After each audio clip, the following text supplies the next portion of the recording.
Bismillahirrahmanirrahim. Assalamualaikum warahmatullahi wabarakatuh. Waalaikumsalam warahmatullahi wabarakatuh. Alhamdulillahi wassalatu wassalamu ala rasulillah wa ala alihi wa sahbihi wa man walah wattaba'a hudah, amma ba'd. Para pemirsa, kaum muslimin, kaum muslimat dimanapun Anda berada, para santri Pondok Pesantren Bina Al-Quran yang dimuliakan Allah Subhanahu wa ta'ala, bersyukur kepada Allah, bersalawat kepada Nabi Muhammad sallallahu alaihi wasallam. Pada pertemuan kali ini kita akan membahas tentang kewajiban menuntut ilmu hal. Sebelum kita memulai kajian pada malam ini, kita mencoba mengingat kembali pelajaran yang telah kita bahas pada pertemuan sebelumnya, di mana musannif berkata, faslun fi mahiyatil ilmi faslun fi mahiyatil ilmi wal fikhi wa fadlihi. Qala Rasulullah sallallahu alaihi wasallam, talabul ilmi faridatun ala kulli muslimin wa muslimatin. I'lam bi annahu la yuftaradu ala kulli muslimin wa muslimatin talabu kulli ilmi, bal yuftaradu alaihi talabu ilmil hal. Itulah yang kita bahas pada pertemuan sebelumnya. Pada pertemuan kali ini kita melanjutkan, yaitu di halaman 5. Bismillahirrahmanirrahim. Qala al-musannifu rahimahullah wa nafa'ana bihi wa bi'ulumihi fid darain amin. Kama yuqalu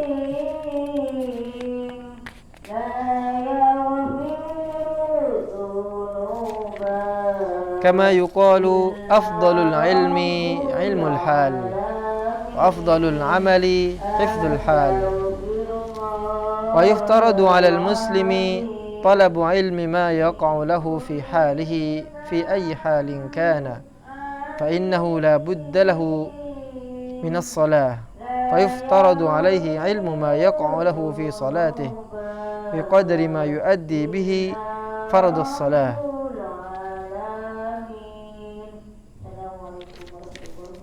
Bismillahirrahmanirrahim. Qala al-musannif rahimahullah wa nafa'ana bihi wa bi'ulumihi fid darain amin. Kama yuqalu, kama koyo barang, kama koyo barang, yuqalu kang den ngendikaake apa ma, yuqalu kang den ngendikaake apa ma.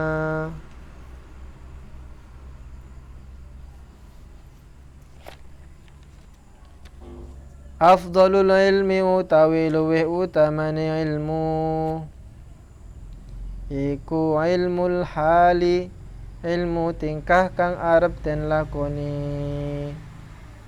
Iku ilmul hali, ilmu tingkah kang arep den lakoni. Wa afdalul amali, lan utawi luwih utamane amal iku hifdzul hali, iku hifdzul hali, ngrekso tingkah.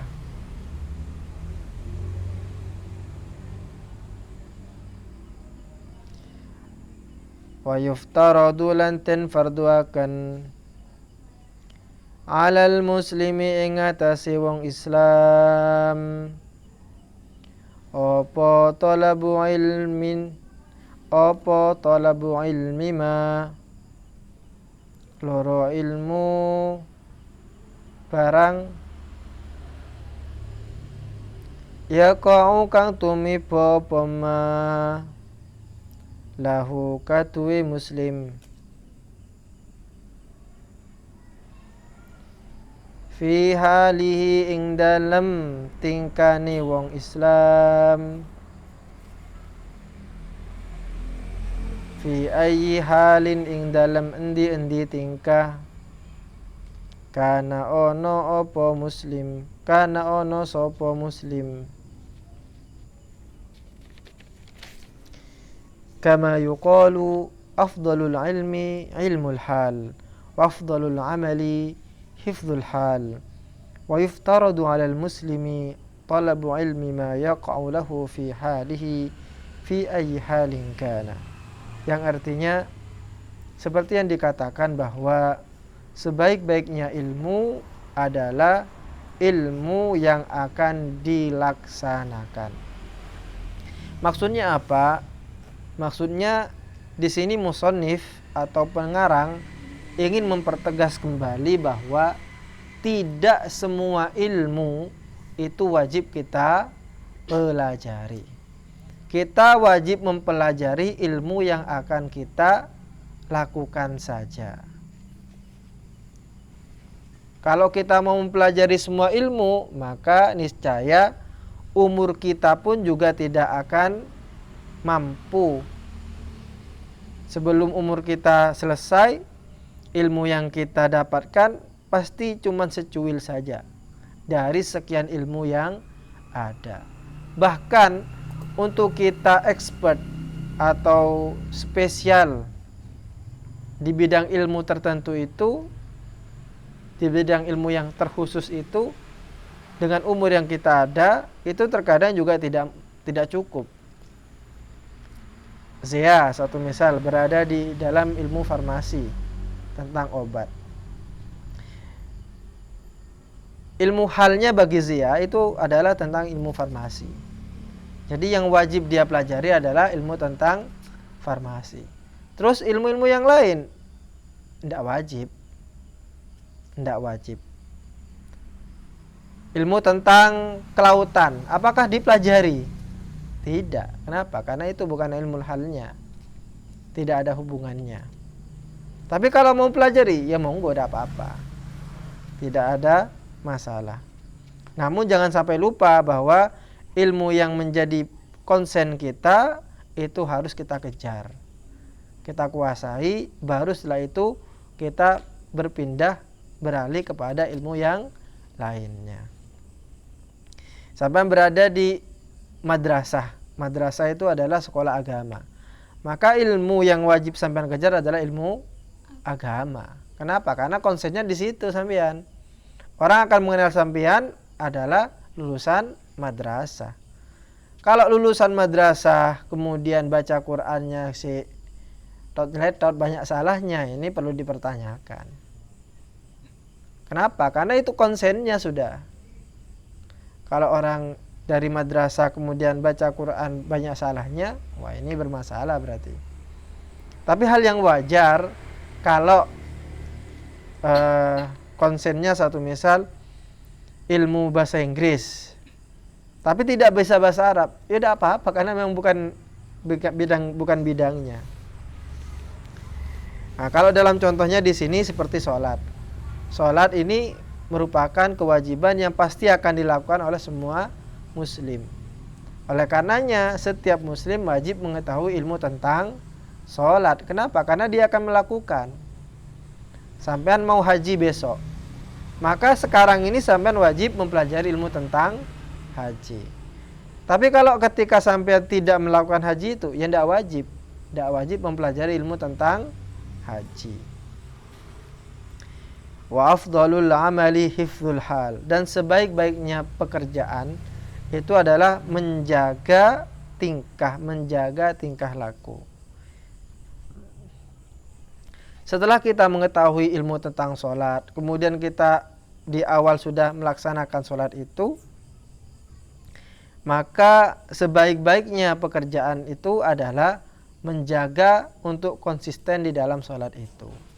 Kita sudah tahu ilmunya, maka kita dituntut untuk konsisten, terus menjaga sholat itu. Kita sudah mempunyai ilmu tentang sedekah dan punya kemampuan untuk bersedekah. Maka sebaik-baiknya pekerjaan adalah yaitu sampean konsisten untuk senantiasa bersedekah. Seperti itu. Wa yuftaradu 'alal muslimi talabu ilmi ma yaqa'u lahu fi halihi fi ayyi halin kana. Dan diwajibkan bagi seorang muslim menuntut ilmu yang akan dia lakukan ketika itu. Fi ayyi halin kana. Dalam situasi dan kondisi apapun. Contohnya seperti ini. sampeyan besok mau lomba pramuka. Sedangkan sampeyan tidak tahu seluk-beluk pramuka. Tapi pengen menang. Maka pertanyaannya adalah, apa yang akan sampeyan lakukan? Jawabannya pasti. Yang pertama kali sampeyan akan lakukan adalah belajar, mencari tahu tentang seluk-beluk pramuka. Azizah, satu misal, 1 bulan yang akan datang akan mengikuti lomba panjat tebing, satu misal. Tapi belum tahu ilmu tentang panjat tebing. Apakah dia akan diam begitu saja? Tidak. Dia akan mencari tahu bagaimana seluk-beluk panjat tebing, bagaimana prakteknya, bagaimana peraturan-peraturannya. Tuh. Jadi itu yang disebut dengan wa yuftaradu 'alal muslimi talabu ilmi ma yaqalahu fi halihi fi ayyi halin kana. Dalam kondisi dan situasi apapun. Kalau sudah terpepet, maka dia harus belajar itu. Jadi sekali lagi bahwa tidak semua ilmu kita wajib pelajari, tidak. Yang kita wajib pelajari adalah ilmu yang akan kita gunakan. Kalau ketepatan kita sebagai tukang bengkel, maka ilmu perbengkelan kita harus punya, harus menguasai. Nggak usah belajar bagaimana cara menyuntik orang, nggak usah, itu tugas orang lain tuh. Tugasnya dokter, perawat, dan seterusnya. Ketika besok sampeyan ingin menjadi guru, satu misal, maka sampeyan sekarang adalah wajib mencari tahu, mencari ilmu tentang bagaimana guru yang baik, bagaimana cara menyiapkan materi, bagaimana cara menyiapkan kelas, itu dipelajari. Itu yang disebut dengan ilmul hal.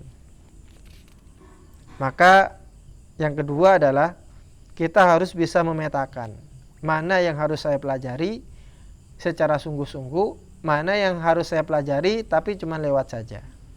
Jadi harus punya prioritas mulai saat ini.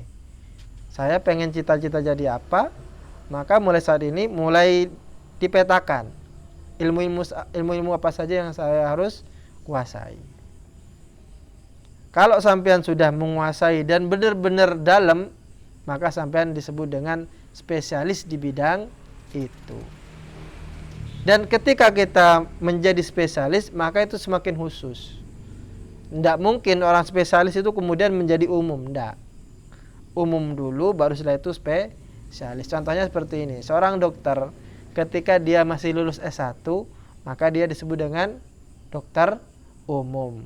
Apa yang dipelajari? Semuanya. Semua penyakit dipelajari. Penyakit dalam, THT, kemudian penyakit kulit, semuanya dipelajari. Hanya saja dia tidak mempelajari secara mendalam. Baru setelah dia mulai masuk ke S2-nya atau spesialisasinya, sudah mulai khusus. Oh, dia masuk kepada jantung, satu misal. Maka dia akan mempelajari jantung saja. Tidak akan mempelajari tangan, mata, enggak. Itu sudah ranah yang lain sudah. Atau spesialis otak, maka dia akan mempelajari tentang otak saja, tidak akan mempelajari yang lain. Ketika sudah selesai S2 spesialis itu, baru setelah itu dia melanjutkan ke S3, lebih spesifik lagi. Tadi yang mempelajari otak, sekarang adalah mempelajari bagaimana cara membedah otak. Ya sudah, ilmu itu saja yang dipelajari. Ketika dia sudah mulai selesai S3, punya spesialisasi yaitu pembedahan otak, maka dia akan menjadi rujukan. Apa maksudnya rujukan itu? Ketika orang bertanya, maka dia akan bertanya kepada orang tadi. Ketika ada masalah, maka yang memecahkan siapa? Orang tadi. Setiap orang punya spesialisasi masing-masing. Jangan salah kamar. Sampean sakit gigi, datang ke dokter kulit. Nyambung enggak? Tidak nyambung. Sampean sakit panu, mohon maaf, tapi datang ke dokter jantung, ya tidak cocok. Orang sakit jiwa, gila satu misal, datang kepada bidan atau datang kepada dokter kandungan, cocok enggak? Nah, maka kita harus pintar-pintar memilah itu, harus sesuai dengan tempatnya. Ketika kita tidak meletakkan sesuatu bukan pada tempatnya, itulah yang disebut dengan zalim. Zalim adalah meletakkan sesuatu bukan pada tempatnya. Terakhir, sampean punya sepatu, sepatunya bagus, kebetulan mereknya mahal, harganya 20 juta. Karena dia mahal, akhirnya sampean tidak mau memakai sepatu itu di kaki, tapi dipakainya di tangan. Karena mahal. Kalau dipakai di kaki kan nanti takut kotor, takut rusak. Saya pakai di tangan aja, sampean keluar. Kira-kira bagaimana? Orang melihat sampean bagaimana? Munte soraken gila gitu, bukan bilang, pasti dibilang seperti itu. Oh, dasar orang gila. Artinya apa? Artinya tempatkanlah sesuatu sesuai dengan tempatnya. Ketika sampai ingin bertanya, bertanyalah kepada yang spesialisasinya. Kalau tanya kepada saya, mungkin tanya kepada tentang ilmu agama. Jangan tanya tentang ilmu kedokteran, tidak paham saya. Sesuai dengan bidangnya masing-masing. Guru juga sama. Guru kan ada guru mapel ini. Sesuai dengan keahliannya masing-masing. Aziza pengen tahu pramuka. Jangan tanya ke Sekar, tapi tanya ke Zia, satu misal. Nah, Sekar pengen tahu tentang karate, tentang pencaksilat. Tanyanya ke Aziza, jangan tanya ke yang lainnya, seperti itu. Paham ya? Ya. Ini yang dimaksud dengan perkataan musannif, afdalul ilmi ilmul hal. Wallahul muwaffiq ila aqwamit thoriq. Assalamualaikum warahmatullahi wabarakatuh. Waalaikumsalam warahmatullahi wabarakatuh. Saya baca ulang ya.